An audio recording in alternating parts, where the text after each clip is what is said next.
ओम अज्ञानतिमिरन्दस्य ज्ञानाञ्जनशलाकया चक्षुरुन्मिलितं येन तस्मै श्रीगुरुवे नमः। श्रीचैतन्यमनोभीष्टं स्थापितं येन भूतले स्वयं रूपः कदा मह्यं ददाति स्वपदान्तिकं। वन्देऽहं श्रीगुरुं श्रीयुतपदकमलं श्रीगुरुन् वैष्णवंश्च श्रीरूपं सागरजातं सहगणरघुनाथान्वितं तं सजीवं साद्वैतं सावधूतं परिजनसहितं कृष्णचैतन्यदेवं श्री राधा कृष्ण पादान गण ललिता श्री विशाखान्वितांश्च। हे कृष्ण करुणा सिंधु दीन बंधु जगतपते गोपेश गोपिका कांता राधा कांत नमस्तुते। तप्त कांचन गौरांगी राधे वृंदावनेश्वरी पुष्पानु सुते देवी प्रणमामि हरि प्रिये। वांछा कल्पतरुभ्यश्च कृपा सिंधुभ्य एव च पतितानां पावनेभ्यो वैष्णवेभ्यो नमो नमः। नमो विष्णुपादाय कृष्ण पृष्ठाय भूतले श्रीमते भक्ति वेदांत स्वामी इति नामिने नमस्ते सरस्वते देवे गौरवाणी प्रचारिणे निर्विशेष शून्यवादी पाश्चात्य देश तारिणे। जय श्री कृष्ण चैतन्य प्रभु नित्यानंद श्री अद्वैत गदाधर श्रीवासादि गौर भक्तवृंद। हरे कृष्णा कृष्णा कृष्णा हरे हरे हरे राम राम राम हरे हरे। हरे कृष्णा सभी को दंडवत हरे कृष्णा। हरे कृष्णा प्रभु जी दंडवत प्रणाम। माता जी हरे कृष्णा।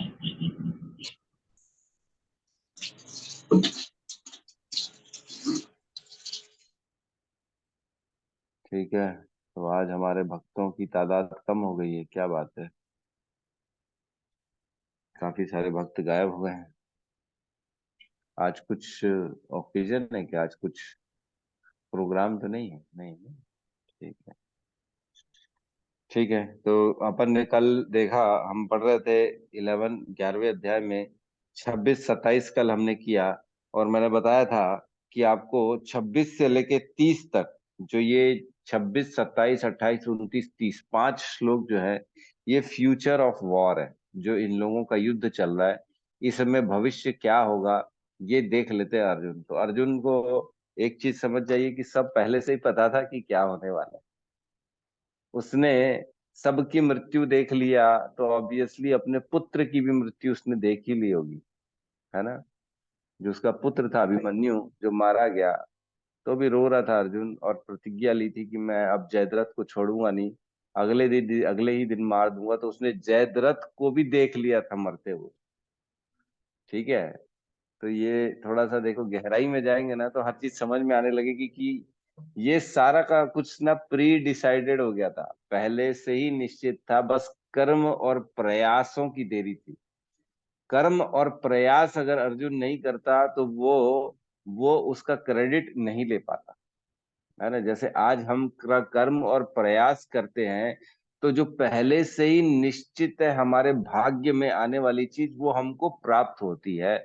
लेकिन अगर हम कर्म और प्रयास नहीं करेंगे, तो जो हमारे भाग्य में चीज निश्चित है आने वाली, वो हमको नहीं प्राप्त होगी।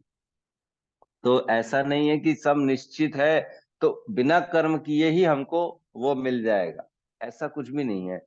कर्मण्येवाधिकारस्ते माँ फलेषु कदाचन माँ कर्म फल हेतुर्भुर माते संगो अस्तो कर्मणि। इसमें चार चीजें सिखाई गई इस श्लोक में कि कर्म करने का तो पहला तो तुम्हारे को अधिकार, तुम कर्म फल का अधिकार नहीं, तुम्हारे को सिर्फ कर्म करने का अधिकार है। ठीक है। दूसरी चीज ये सिखाई गई है कि जो कर्म फल प्राप्त हो रहे हैं उसका अपने आप को कारण मत समझो, है ना। सपोज करो कोई चीज प्राप्त हो गई, तो उसका कारण अपने आप को मत समझो कि मैंने किया, देखा कॉलर ऊपर करके देखा बॉस, अपन अपन है, सब करने वाले अपन है। वो नहीं होना चाहिए। तो वो तो भाग्य से मिलता है। तो बोले कर्म फिर क्यों करे? तो फिर उसमें बोलते रहते हैं, ऐसा भी मत सोचना कि तुम ना कर्म करोगे, अकर्म, है ना। कर्म ना करना भी, ये भी नहीं करना है तुमको, कर्म तो करना ही पड़ेगा। तो कर्म करने का जो है ना, तुम्हारे को सिर्फ चॉइस है, कर्म करना है, उसके फलों का अधिकारी नहीं हो। और जो फल तुम मिल रहे हैं उसके लिए अपने आप को अधिकारी, अपने आप को उसका रीजन, अपने आप को उसका कारण मत मानो। और ऐसा भी मत करना कि कर्म ना करो, अकर्म बन जाए ना, है ना। माँ कर्मण्येवाधिकारस्ते माँ फलेषु कदाचन माँ कर्म फल हेतुर्भुर माते संगो अस्तो कर्मणि। मतलब ऐसा मत करो कि कर्म का संग ही छोड़ दो, कर्म नहीं करूंगा, ऐसा नहीं करना, कर्म तो करना पड़ेगा।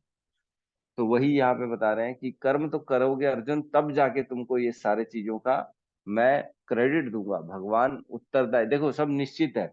भगवान सिर्फ ढूंढते हैं कि मैं किसको माला पहनाऊं, किसको मेडल दूं, गिफ्ट जैसे प्री डिसाइडेड रहते हैं। कोई पार्टी में जाता है ना, किसी के यहाँ खेल कूद में या कुछ भी, तो वो गिफ्ट बहुत सारे पड़े रहते हैं, वो देना निश्चित है। सामने वाले ने निश्चित कर लिया कि ये गिफ्ट मैं दूंगा, है ना। सपोज करो 50 लोग आए, 50 लोगों में ये 10 गिफ्ट बटेंगे, ये निश्चित है ना। लेकिन किसको कौन सा गिफ्ट मिलेगा ये निश्चित नहीं है।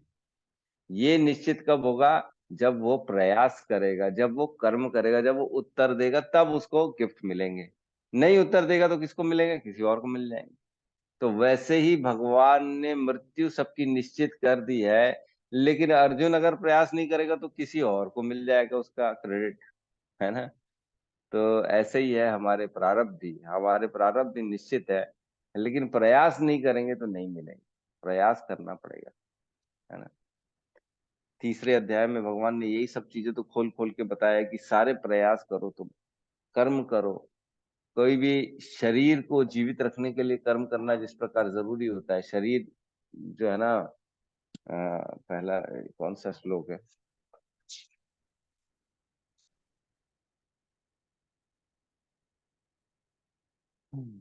नियत कुरुम कर्म, 3.08, नियत कुरु कर्म त्वम कर्म जाय ही अकर्मणा, शरीर यात्रापि च तेन प्रसिद्ध ये अकर्मणा।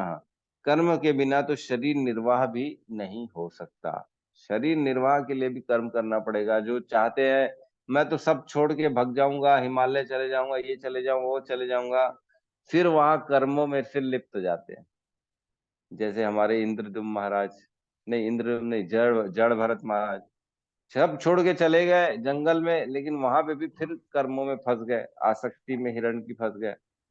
और एक राजा थे भर्तृहरि हरि, सब छोड़ दिया था उन्होंने, सब वैराग्य ले लिया था।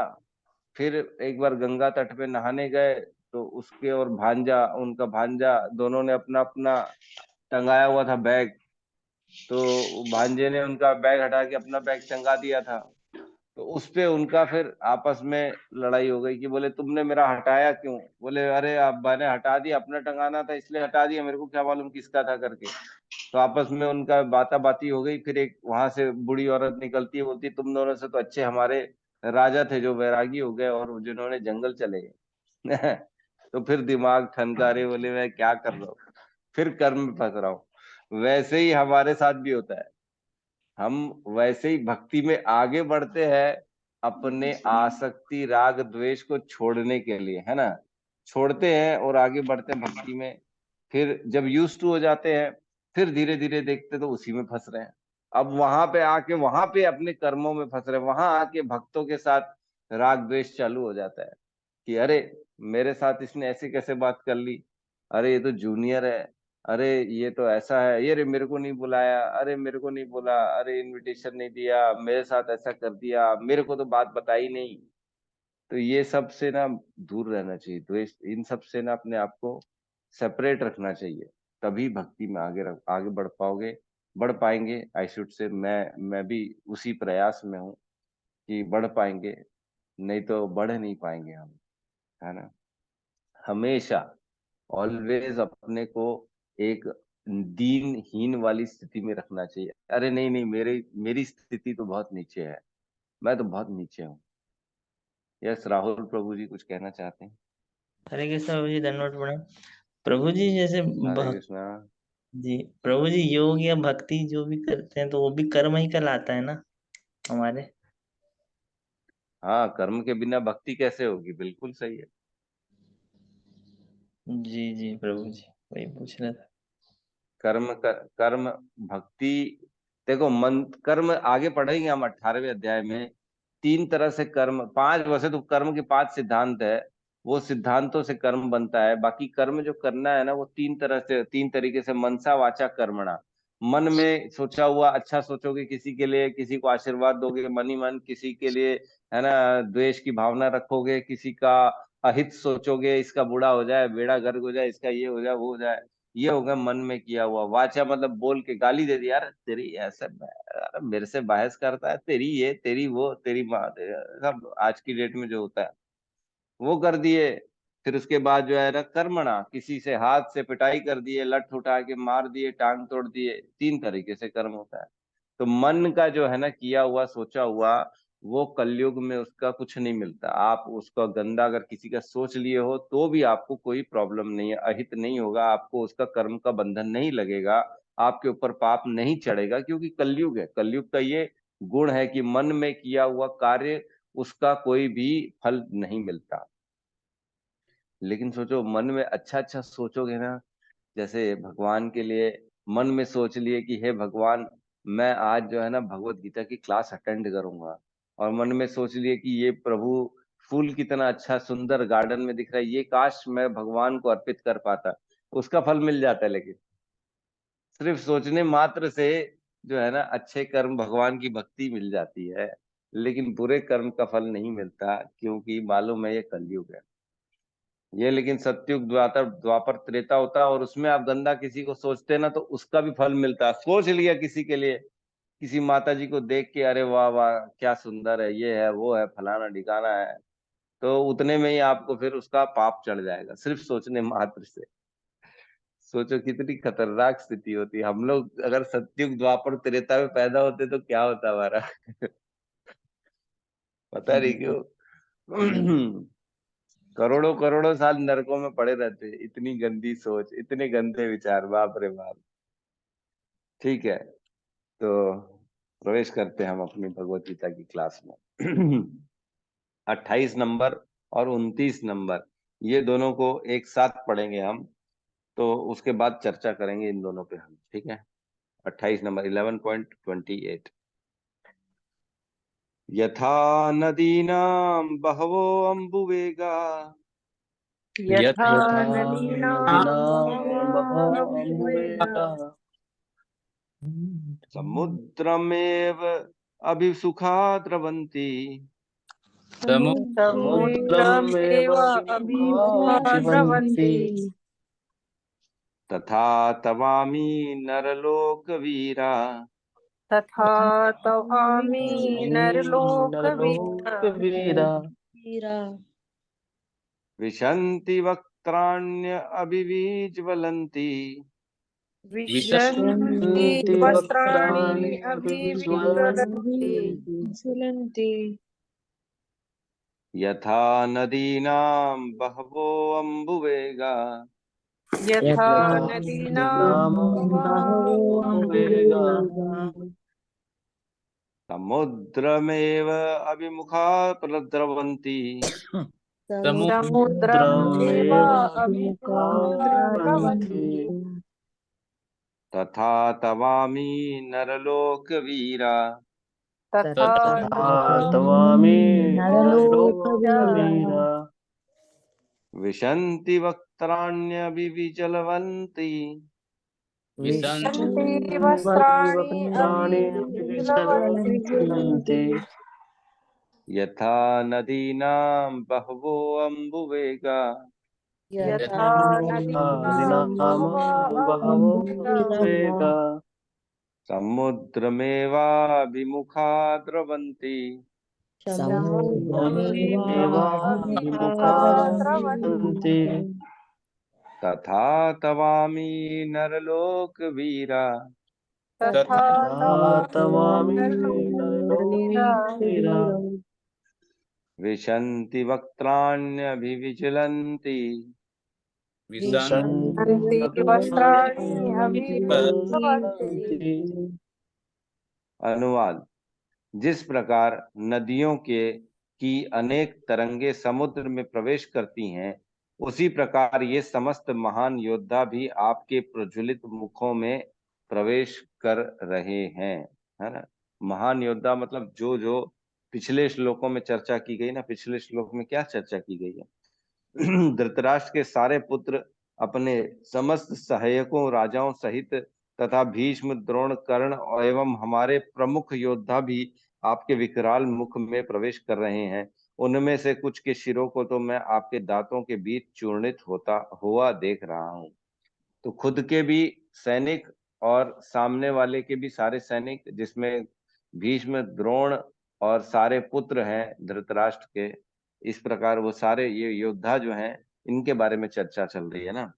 इन योद्धाओं के बारे में बता रहे हैं। जिस प्रकार नदियों की अनेक तरंगे समुद्र में प्रवेश करती हैं, उसी प्रकार ये समस्त महान योद्धा भी आपके प्रज्वलित मुखों में प्रवेश कर रहे हैं।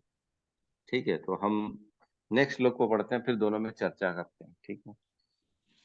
11.29 यथा प्रदीप्तम ज्वलनम पतंगा यथा प्रदीप्तं ज्वलनं पतंगा विशन्ति नाशाय समुद्र वेगा विशन्ति विशन्ति नाशाय समुद्र समुद्रवेगा वेगा तथैव नाशाय विशन्ति लोका तथा तथैव एव नाशाय विशन्ति लोका लोका तवापि वक्त्राणि समृद्ध वेगा तवापि वस्त्राणि समृद्धवेगा समृद्ध वेगा यथा प्रदीप्तं ज्वलनं पतंगा यथा प्रदीप्तं ज्वलनं ज्वलनं पतङ्गा विशन्ति नाशाय समृद्ध वेगा विशन्ति विशन्ति नाशाय नाशाय समृद्धवेगा समृद्ध वेगा तथैव नाशाय विशन्ति लोका तथा एव तथैव नाशाय नाशाय विशन्ति विशन्ति लोका लोका त्वापि वक्त्राणि समृद्ध वेगा त्वापि त्वापि वस्त्राणि वक्त्राणि समृद्धवेगा समृद्ध वेगा यथा प्रदीप्तं ज्वलनं पतंगा यथा यथा प्रदीप्तं प्रदीप्तं ज्वलनं ज्वलनं पतङ्गा पतंगा विशन्ति नाशाय समृद्ध वेगा विशन्ति नाशाय नाशाय समृद्ध समृद्धवेगा वेगा तथैव नाशाय विशन्ति लोका तथैव तथैव नाशाय नाशाय विशन्ति विशन्ति लोका लोका तवापि वक्त्राणि समृद्ध वेगा त्वापि तवापि वस्त्राणि वक्त्राणि समृद्धवेगा समृद्ध वेगा अनुवाद। मैं समस्त लोगों को पूर्ण वेग से आपके मुख में उसी प्रकार प्रविष्ट होते देख रहा हूं, जिस प्रकार पतंगे अपने विनाश के लिए प्रज्वलित अग्नि में कूद पड़ते हैं। अब इन दोनों श्लोक में चर्चा चल रही है लोगों की जो भगवान के मुख में प्रवेश हो रहे हैं। कौन से लोग? जो कि 26 और 27 में वर्णन किए गए हैं, है ना, जिसमें कि धृतराष्ट्र के सारे पुत्र, महान योद्धा भीष्म, द्रोण और आदि आदि, इनके भी काफी सारे जो है ना योद्धा, जैसे धृष्टद्युम्न है और जो है ना जयद्रथ है, इस तरह के बहुत सारे योद्धा हैं, उनके बारे में चर्चा चल रही है। 28 में कहते हैं, मैं देख रहा हूं इन सबको आपके मुख में प्रवेश करते हुए, जिस प्रकार नदियां, अनेक नदियां समुद्र में प्रवेश करती हैं। और 29 में कहते हैं, जिस प्रकार पतंगा अग्नि में प्रवेश करता है, उसी प्रकार ये सारे वेग से आपके मुख में प्रवेश कर रहे हैं। तो ये दोनों का अर्थ क्यों, ये दोनों क्यों डाला गया? एक बार में तो बोलने से समझ में आ रहा है, दोनों का अर्थ तो सेम है, लगभग लगभग दोनों भगवान के मुख में प्रवेश कर रहे हैं। तो डिफरेंस क्या है? दोनों को अलग अलग क्यों बोलने की क्या जरूरत पड़ गई? अर्जुन ने ये दोनों श्लोक अलग अलग क्यों बोला? बताइए, क्या डिफरेंस है दोनों में? उसमें नदी का एग्जाम्पल दिया, इसमें पतंगा का एग्जाम्पल दिया, क्या कारण है?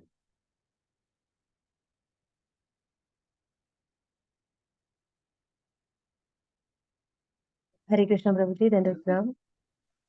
यस माता जी, मैं आप ही को एक्सपेक्ट कर रहा था। आपका जवाब जरूर आएगा। जी माता जी। प्रयास है, बाकी त्रुटि हो तो आप सही करें।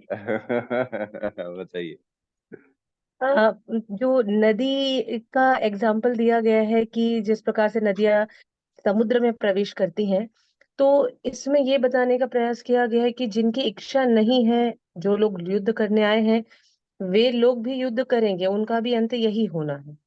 और दूसरा है, जो लोग पतंगे की भांति अग्नि में, प्रज्वलित अग्नि में कूद जाते हैं, उसका कहीं ना कहीं उदाहरण ये है कि जो लोग द्वेषपूर्ण होकर ईर्ष्या से या किसी के ऑर्डर फॉलो करने के लिए युद्ध कर रहे हैं, उनका भी अंत यही होना है।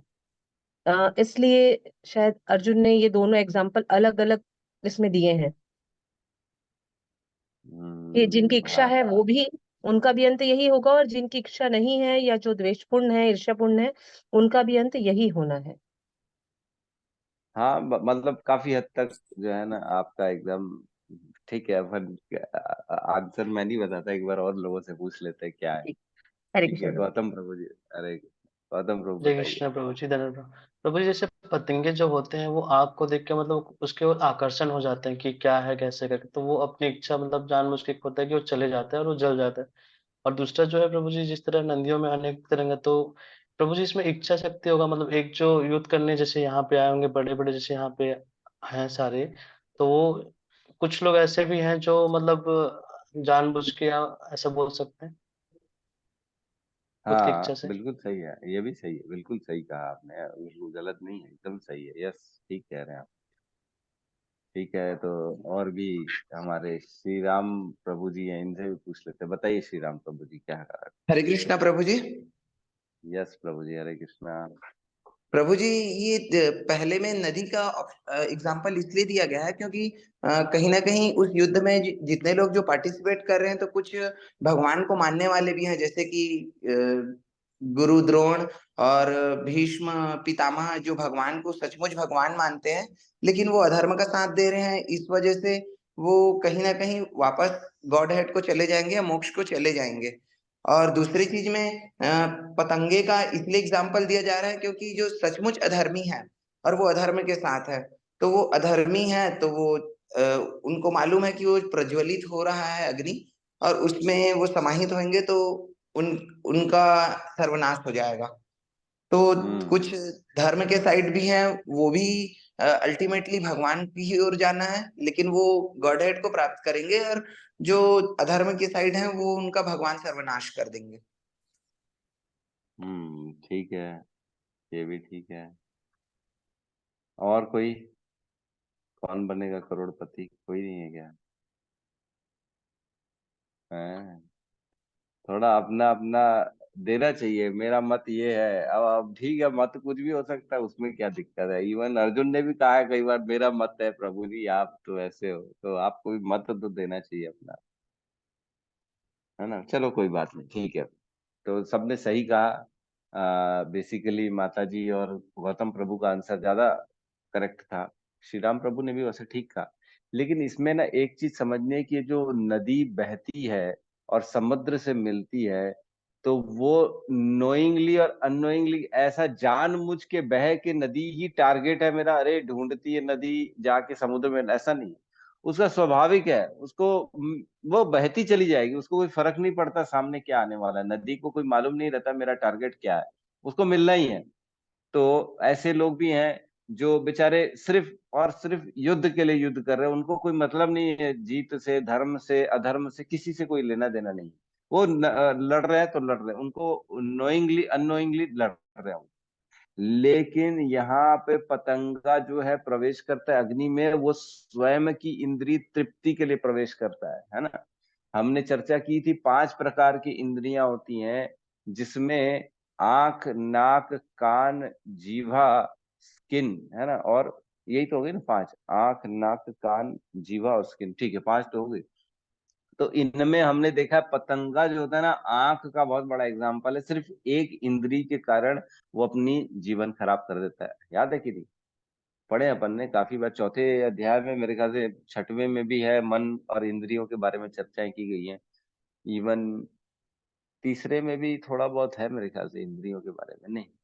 ठीक है, तो इंद्रियों के कारण जो है ना, वो स्वयं की इंद्रिय तृप्ति के लिए जाता है और जाके अपना सर्वनाश कर देता है वहां पे, है ना। तो आंख में तो हमने पतंगा पढ़ा था, और कान के बारे में किसका सुना था? कान का, कान का क्योंकि मेरे को याद नहीं आ रहा, बाकी का तो याद है। नाक से कौन मरता है नाक के कारण? याद है किसी को? हिरण। हिरन, बिल्कुल सही कहा, एकदम सही है। और स्पर्श? हाथी। हाथी, बिल्कुल सही कहा। और जीवा? टेस्ट?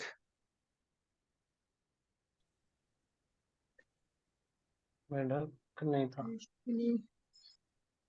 ये तो बहुत इजी है, बहुत इजी है। मछली, मछली मर जाती है ना अच्छा, टेस्ट के कारण, है ना। और कान का मेरे को याद नहीं आ रहा, कान का किसी को याद है क्या? सुन के कौन मरता है यार? चलो ठीक है, कल के लिए होमवर्क हो गया ये, कल पता करके आएंगे सब के सब कि कान के कारण कौन सा जीव है जो मारा जाता है ना, कान के कारण। तो इस प्रकार हम देख रहे हैं कि यहाँ इंद्रिय तृप्ति के कारण कुछ लोग आए हैं वहां पे, और कुछ लोग अननोइंगली, उनको कुछ मालूम नहीं है, लेकिन वो बेचारे युद्ध करने आए। तो दोनों में एक बहुत बड़ा ये डिफरेंस है कि एक तो वो है जो स्वयं चाहते हैं युद्ध करना, जबरदस्ती आ रहे हैं, जैसे दुर्योधन। दुर्योधन के कारण ये सारा कुछ कांड हो रहा है। उसके भाई है, और भी लोग होंगे, उसके साथी लोग हैं, उनके कारण, शकुनी मामा है, उनके कारण ये सब युद्ध हो रहा है। और बाकी लोग हैं जो बेचारे सैनिक हैं, वो नदी के भांति आ रहे हैं, और उनको कोई जो है बेचारों को कोई लेना देना नहीं है, लेकिन राजा का आदेश है तो लड़ने आना पड़ेगा, मारना भी पड़ेगा, मरना भी पड़ेगा। तो इस प्रकार इन दोनों के डिफरेंस को हम ये समझ सकते हैं। और इसमें एक चीज ये समझनी है कि आप कितने ही बड़े क्यों ना हो, कितने ही छोटे क्यों ना हो, सबकी मृत्यु निश्चित है। इवन भीष्म, द्रोण, द्रोण को वरदान था कि वो कभी मतलब उससे कोई जीतेगा नहीं, है ना, कोई जीतेगा नहीं। इवन भीष्म से भी वरदान, भीष्म को भी हमने देखा कि उससे कभी कोई नहीं जीत पाया पूरे इतिहास में। मेरे ख्याल से 350 साल की उनकी उम्र थी, 350 साल जीवित रहे थे भीष्म पितामह, और 350 साल में ऐसा कभी नहीं हुआ कि वो किसी से हारे हों। इवन अपने गुरु परशुराम से भी उनकी लड़ाई हो गई, उसमें भी वो नहीं हारे थे। तो फाइनली परशुराम नहीं बोला ठीक है भैया अब मैं छोड़ता हूँ तेरे साथ लड़ाई करना, तू मेरी बात तो मानेगा नहीं, ठीक है जैसी तेरी इच्छा वैसा कर। तो उन्होंने भी छोड़ दिया। तो भगवान यहाँ पे काल स्वरूप में, विश्व रूप में सबकी मृत्यु का दर्शन करा रहे हैं अर्जुन को। अर्जुन ने पहले ही देख लिया कौन कौन मरने वाला है। तो हमको समझना चाहिए कि हर पल हम एक एक कदम बढ़ा रहे हैं काल की तरफ, है ना।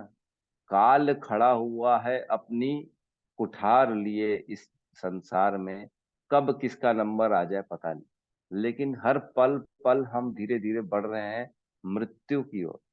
मृत्यु ही एक ऐसा सत्य है जो सबके जीवन में आना है, बाकी सारे के सारा झूठ है। और आदमी किसके लिए तैयारी करता है? जो सारा का सारा झूठ है उसकी तैयारी करता है, जो सत्य आने वाला है उसकी तैयारी कभी करता नहीं, मृत्यु की तैयारी कभी नहीं करता। उसको तो लगता है मेरी मृत्यु होगी ही नहीं। तो इसमें अपन ने वैसे भी बहुत चर्चा की हुई है, तो इसमें अपन चर्चा नहीं करेंगे। ठीक है, तो मोहवश अग्नि में प्रवेश करता है पतंगा, वैसे ही मोह के कारण लड़ाई में प्रवेश कर रहे हैं सैनिक, और अपना आप को जो है विनाश कर देंगे वो लोग। ठीक है, और किसी का इसमें कोई तो प्रश्न नहीं है? नहीं तो आगे बढ़ते हैं अपन। ठीक है, श्लोक नंबर 30। तो एक चीज जो थी इसमें, मैं सुन रहा था, है ना, मतलब मोह, जैसे पतंगे की चर्चा चल रही है वैसी चर्चा चलती है, लोग जो है ना अटैचमेंट में पुरुष स्त्री और स्त्री पुरुष के साथ लव मैरिज करते हैं, है ना। लव मैरिज करते हैं, पहले तो बड़ा प्यार रहता है, तुम मेरे लिए ये हो, तुम पूरा जहान हो, पूरा चांद सितारा हो। लेकिन देखते हैं लव मैरिज के केसेस में डाइवोर्स ज्यादा होता है ना। अरेंज मैरिज में कम होता है डाइवोर्स, लव मैरिज में ज्यादा डाइवोर्स होता है। तो सोचो, जब आप अपनी इंद्रियों से, अपने विवेक से, अपने दिमाग से किसी को चूज करते हो, उसी में आपकी त्रुटि है। तो जीवन में हम क्या किसी के बारे में निश्चित होकर बोल सकते हैं कि ये कैसा है? जिसको आपने प्यार किया, आपने चुना अपने जीवन साथी के रूप में, उसी से लड़ लेते हैं। समय काल परिस्थिति में वो चेंज हो जाता है, परिवर्तन आ जाता है। तो हमको ये समझना चाहिए कि हर चीज परिवर्तन वाली है, हर चीज चेंज हो जाएगा। आज जिसको हम चाह रहे हैं, जिसके लिए तड़प रहे हैं, जिसके लिए परेशान हो रहे हैं, वो कल हो सकता है हमको उसी से द्वेष हो जाए। तो ऐसी चीज के लिए क्या हमको प्रयास करना चाहिए पाने के लिए?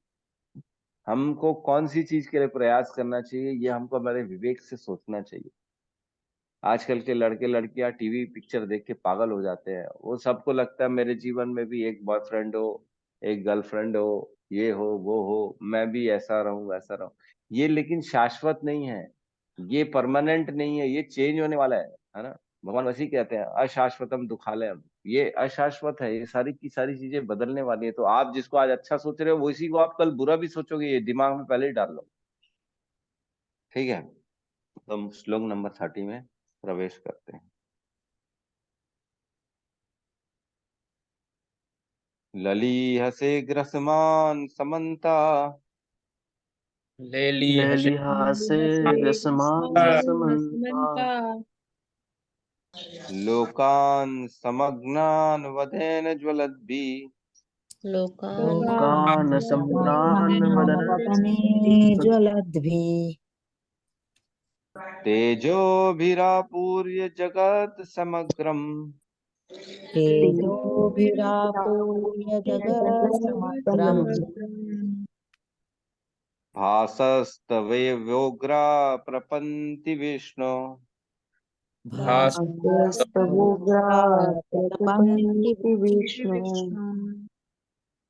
लेलीहसे ग्रसमान समन्तात्, लेलीहसेग्रस्यमानः समन्ताम् लोकान् समग्रान् वदेन ज्वलद्भिः, लोकान् समग्रान् वदने ज्वलद्भिः तेजोभिरापूर्य जगत् समग्रम्, तेजोभिरापूर्य जगत्समग्रम् भासस्तवोग्रा प्रतपन्ति विष्णु, भासस्तवोग्राः विष्णु लेलीहस्रे ग्रसमान समन्तात्, दृश्यमानः समन्ताः लोकान् समग्रान् वदनैश्ज्वलद्भिः, लोकान् समग्रान् वदने ज्वलद्भिः भास यही है, नहीं सॉरी, तेजोभिरापूर्य जगत् समग्रम्, तेजोभिरापूर्य जगत्समग्रम् भासस्तवोग्रा प्रतपन्ति विष्णु। भासस्तवोग्रा प्रतपन्ति विष्णु। अनुवाद। हे विष्णु, मैं देखता हूं कि आप अपने प्रज्वलित मुखों से सभी दिशाओं के लोगों को निगले जा रहे हैं। आप सारे ब्रह्मांड को अपने तेज से आपूरित करके अपनी विकराल झुलसाती किरणों सहित प्रकट हो रहे हैं। तो वो वही चल रहा है कंटिन्यूएशन में, कि हम जो है ना देख रहे हैं कि अर्जुन देख रहा है कि आप अपने प्रज्वलित मुखों से सभी दिशाओं के लोगों को निकल रहे हो। ऐसा नहीं है कि सिर्फ योद्धाओं को देख रहा था वो, और भी लोगों को मरते हुए देख रहा था, सभी दिशाओं के। ऐसा नहीं है कि सिर्फ पृथ्वी के ऊपर के, नीचे के, अलग अलग लोगों के, अलग अलग जीवों को, हर प्रकार के जीव, इवन एनिमल्स भी कह सकते हैं अपन इसमें, सारे के सारे लोगों को निकल रहा है। आप सारे ब्रह्मांड को अपने तेज से आपूरित करके अपनी विकराल झुलसाती किरणों सहित प्रकट हो रहे हैं। तो अब जो है ना थोड़ा सा टेरर टेरर वाला वो बता रहा है, वर्णन कर रहा है कि आप किस प्रकार एकदम कठोर है। आप ज्वल जलवान, मतलब प्रकाश इतना ज्यादा है आपका, इतना ज्यादा झुलसा रहे हैं लोगों को। और सिर्फ ऐसा नहीं कि एक दिशा में, चारों तरफ। हम तो जो है ना पिक्चर देखते हैं जिसमें स्पेशल इफेक्ट्स क्रिएट किए जाते हैं। मेरे को लगता है स्पेशल इफेक्ट्स में भी ऐसा क्रिएट नहीं कर सकते कि एक ही ऐसा पुरुष है जो सब तरफ व्याप्त है और प्रज्वलित अग्नि की भांति है, और उसके मुख से अग्नि भी निकल रही है, लोगों को खा भी रहा है, उनके दांतों में उनके सिर को चूर्ण भी होते हुए देख रहा है, और हर तरफ वही वही है। ऐसा तो अपन ने कभी स्पेशल इफेक्ट में भी नहीं देखा होगा। ये तो साइंस फिक्शन से भी ऊपर हट के एक स्टेप आगे की बात है ये, है ना। तो तो यहाँ पे एक्चुअल में जो है ना, इसलिए विचलित हो गया अर्जुन, क्योंकि देखो ये एक ना स्वाभाविक भाव है कि अगर कोई अपना चला जाता है, हम किसी की मृत्यु देखते हैं तो थोड़ा कहीं ना कहीं हमारे हृदय में हम परेशान हो जाते हैं, अपना कोई हो तो। जैसे कोई फौज में अगर कोई मर गया, आपको न्यूज मिली या किसी को भी न्यूज मिलती है, अरे फौज में कोई वहां लड़ाई हुई मर गया, अरे बोले कोई बात नहीं, नॉर्मल है। लेकिन बोले अरे वो जो मरा था वो तुम्हारा चाचा था, अरे तो एकदम से सदमा लग जाता है, अरे मेरा चाचा मर गया क्या। जब वो अपना एक कनेक्शन स्थापित होता है ना, तब उसका दुख हमारे हृदय में प्रवेश करता है। तो वैसे ही यहाँ अर्जुन का जो है दुख उसके हृदय में प्रवेश कर गया, जब उसने अपनों को जाते हुए देखा। अरे मेरे अपनों की मृत्यु, द्रौपदी के पांचों पुत्रों की मृत्यु हुई तो उसने भी देख लिया कि पांचों पुत्रों की मृत्यु, अभिमन्यु की मृत्यु, सबकी मृत्यु, अरे बाप रे बाप। तो वहां पे वो थोड़ा सा डिप्रेस्ड हो गया अर्जुन, इसीलिए उसको यहाँ पे भयभीत हो गया भगवान की जो है ना विराट रूप से, विश्व रूप से भयभीत हो गया वो। तो काल रूप है भगवान, और सर्वव्यापी है काल, सर्वव्यापी, कहीं पे भी ऐसा नहीं है कि नहीं है, हमको दिख नहीं रहे लेकिन वो है, आस पास ही है हमारे, लेकिन दिख नहीं रहे हैं कि भगवान काल कैसे हैं। आजू बाजू में कोई मरता है तो मतलब ये तो है ना कि कोई लेने आया है उसको काल रूप में, है ना, यमराज के दूत हो, विष्णु के दूत हो, जो भी हो, लेने तो आए हैं काल के रूप में। तो वो हमारे पास ही है लेकिन हम देख नहीं पाते। वैसे ही हर समय काल हमारे आसपास ही है, हम देख नहीं पाते। ठीक है, एक और श्लोक कर लेते हैं इसको, तो यहाँ पे कंप्लीट हो जाएगा, फिर कल से हमारा भगवान इस पे आंसर देना चालू कर देंगे। ठीक है, 31 कर लेते हैं फटाफट। आख्या ही में को भवानुग्र रूपो, विवेको भवनुग्ररूपो नमोस्तु ते देववर प्रसीद, नमोऽस्तु ते देववर देववर प्रसीदा। विज्ञातुमिच्छामि भवन्तुमाज्ञम्, विज्ञातुमिच्छामि भवन्तुमाद्यम् न हि प्रजानामि तव प्रवृत्तिम्, न हि प्रजानामि तव प्रवृत्तम्। आख्या ही में को भवान उग्र रूपो, आख्या ही में को भवानुग्रह भवानुग्ररूपो रूपो, नमस्तु ते देववर प्रसीद, नमस्ते नमस्ते स्तुते देववर देववर प्रसीदा। प्रसीद।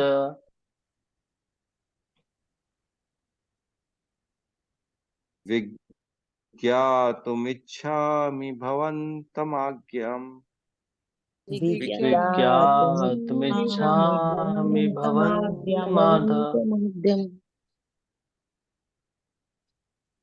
न हि प्रजनामि तव प्रवृत्तिम्, न न हि हि प्रजनामि प्रजानामि तव तव प्रवृत्तिम्। प्रवृत्तिम्। आख्या ही में को भवानुग्र रूपो, आहि आख्याहि में को भवानुग्ररूपो भवानुग्रह रूपो, नमस्तु ते देववर प्रसीद, नमस्ते नमस्तु ते देववर देव देवर प्रसीदा। प्रसिद्ध। विज्ञातुमिच्छामि भवन्तुमाज्ञम्, विज्ञातुमिच्छामि विज्ञातुमिच्छामि भवन्तमाद्यम् न हि प्रजनामि तव प्रवृत्तिम्, नाही प्रजामितां प्रवृत्तिम्। अनुवाद। हे देवेश, कृपा करके मुझे बतलाइए कि इतने उग्र रूप में आप कौन हैं। मैं आपको नमस्कार करता हूँ, कृपा करके मुझ पर प्रसन्न हुए।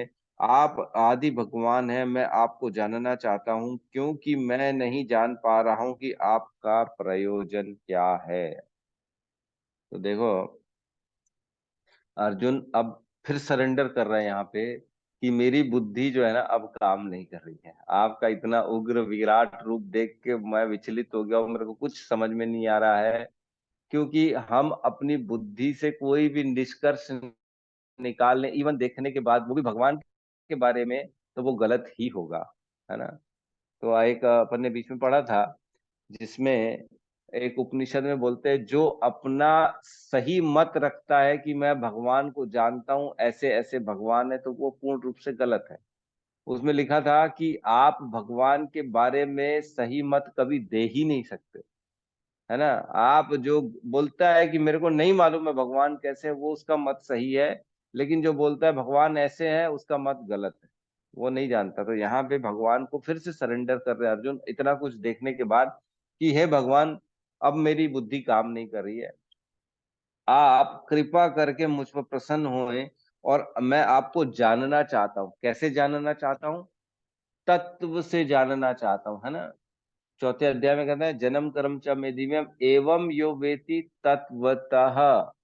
तत्व से जो जानता है उसी का, है ना, त्वक्त्वा देहम पुनर्जन्म नेति ममेति स्वार्जुन, उसका दोबारा जन्म नहीं होता। किसका? जो भगवान को तत्व से जानता है। और हमने तत्व के बारे में 4:34 में भी पढ़ा था, है ना। तद विधि प्रणिपातेन परिप्रश्नेन सेवया उपदेशन्ति ते ज्ञानम ज्ञानी नाम तत्वदर्शिनः। तत्व से जिसने भगवान का दर्शन किया है वो तुमको उपदेश देंगे।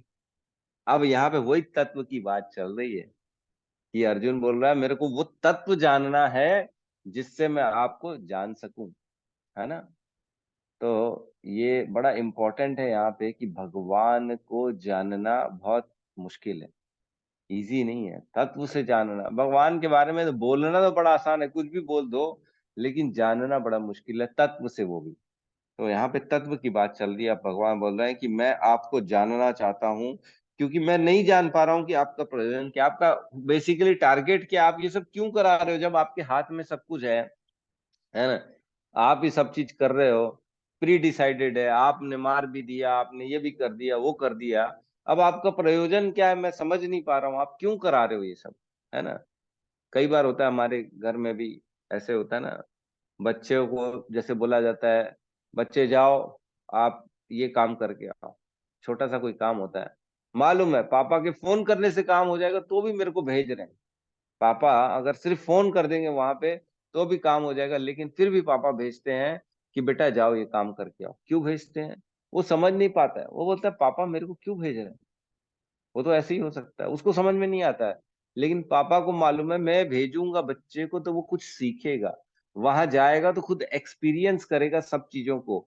हर चीज मैं फोन में करके दे दूंगा तो ये इसकी इसकी ग्रोथ कैसे होगी, समझेगा कैसे ये चीजों को, है ना, जब तक खुद उसमें प्रवेश नहीं करेगा। जैसे कई बार हमारे घर में अच्छा होता है कि कार का टायर पंचर हो जाता है, तो मैं अपने बच्चे को बोलता हूँ ठीक कर दे, जा स्टेपनी बदल दे, ठीक है।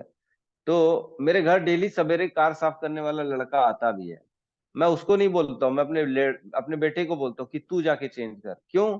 क्योंकि वो करेगा तो उसको समझ में आएगा कि कैसे होता है, अकल लगाएगा, दिमाग लगाएगा, समझ में आएगा। कल को रोड में गाड़ी खड़ी हो जाएगी तो कैसे करेगा। और उसको मालूम भी है मेरे पिताजी चाहे तो उसको बोल के चेंज करा सकते हैं, फिर भी मेरे से कराते हैं। पापा पता नहीं क्यों मेरे से ही काम कराते हैं यार, उनको समझ में नहीं आता क्या मैं, मतलब ये भी सोच सकता है बच्चा। कहने का मतलब ये है कि हम अपनी बुद्धि जो है ना, उसी बालक रूप में हमारी बुद्धि, हम नहीं समझ सकते भगवान के प्रयोजन क्या चल रहे हैं, है ना। हम भी वैसे ही बालक के जैसे हैं जिनकी बुद्धि में ये नहीं समझ में आता कि ये क्यों करा रहे हैं, हमसे क्यों करा रहे हैं, हम इतने परेशान हो रहे हैं, दुख मिल रहा है, सुख मिल रहा है, भगवान को क्या मिल रहा है। कितना परेशान हूं मैं, दुखी हूं इस संसार से, भगवान ऐसा क्यों कर रहे हैं मेरे साथ। तो ये प्रयोजन हमको नहीं समझ में आता। जिस प्रकार एक बच्चे को अपने पिताजी के कई बार की हुई चीज नहीं समझ में आती, उनको लगता है पिताजी मेरे से जबरदस्ती करा रहे, गलत करा रहे, परेशान कर रहे हैं मेरे को। तो वैसे ही यहाँ भगवान से पूछना है, मैं आपका प्रयोजन नहीं जान पा रहा हूँ भगवान, आप ही बताओ मेरे को, है ना। तो इस प्रकार पूरी लाइफ जो है ना, पूरी लाइफ में एक हम ये नहीं समझ पाते कि हमारा जो किया हुआ कर्म है उसका उद्देश्य क्या है। पहले जो हम करते हैं वही बाद में गलत लगता है, फिर बाद में वही सही भी लगता है। कई बार अरे ठीक तो किया था मैं, फिर लगता है अरे नहीं गलत तो किया था मैं, ऐसा नहीं करना चाहिए। फिर बाद में लगता है नहीं नहीं ठीक ही हुआ। हर 4-6 महीने साल भर बाद उसका हमारा जो है ना डायरेक्शन देखने का अलग अलग हो जाता है। एक ही कार्य किया हुआ सही भी लगता है, बाद में गलत भी लगता है, फिर बाद में सही भी लगता है। तो ऐसा होता है हमारे साथ। लेकिन भगवान जो है ना, उनका प्रयोजन हमको समझ में नहीं आता कि क्यों दुख दे रहे हैं, क्यों सुख दे रहे हैं, क्या पीछे अभिप्राय क्या है इसके। ठीक है, तो किसी का कोई प्रश्न है तो हम ले सकते हैं।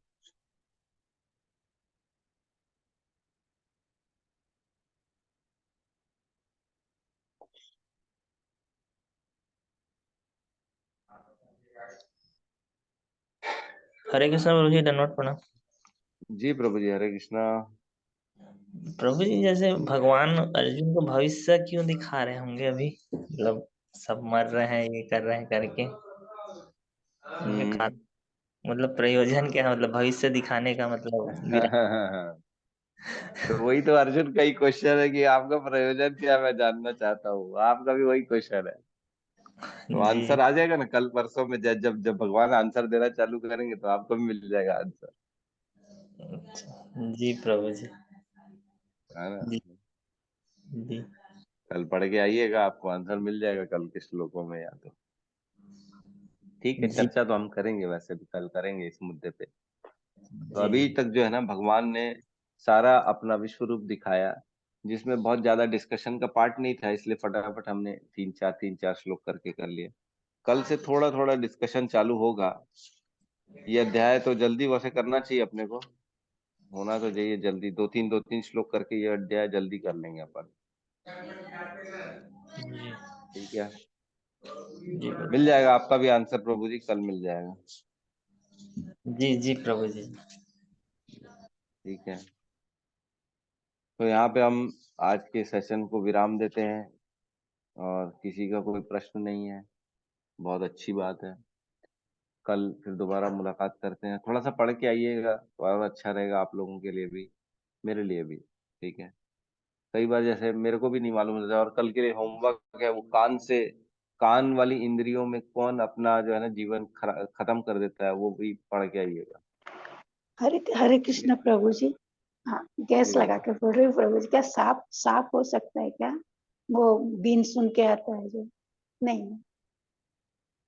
मैं खुद, मेरे को मैं बताया ना, मैं खुद मेरे पास नहीं आंसर। मैं भी ऐसा ही गैस लगा के आप बोला प्रभु जी। आप लोगों को ही आंसर बताना है। वो और मदारी लोग आते हैं ना, सांप को बीन बजाते तो बाहर हाँ आता है, इसलिए गैस लगा के बोला हाँ, प्रभु जी, मुझे नहीं मालूम। हो सकता है, हो सकता है, सांप भी हो सकता है, बिल्कुल बीज बजाते हैं तो आ जाता है, सांप कंट्रोल में आ जाता है। तो कल आपके लिए जो है ना सब भक्त लोग वर्किंग करेंगे, ये आंसर सही है कि गलत है। जी प्रभु जी, सादर ठीक है, प्रणाम। प्रणाम माता जी, बिल्कुल प्रणाम। ठीक है, तो यहाँ पे क्लोज करते हैं सेशन को। सब हरे कृष्ण महामंत्र जोर से बोलते हैं। हरे हरे कृष्ण कृष्णा कृष्ण हरे हरे कृष्णा कृष्ण हरे कृष्ण कृष्णा कृष्ण कृष्णा हरे हरे हरे, हरे हरे, हरे हरे राम हरे राम, हरे राम राम, राम राम हरे हरे हरे, हरे। हरि सभी भक्त सभी वृंद भक्त की वृंद जय। की जय। जय सद्गुरु शील प्रभुपाद की प्रभुपाद जय। की जय जय। जय निताई गौर प्रेमानंदे, हरि हरि हरि बोल। हरि हरि बोल। बोल। हरि बोल।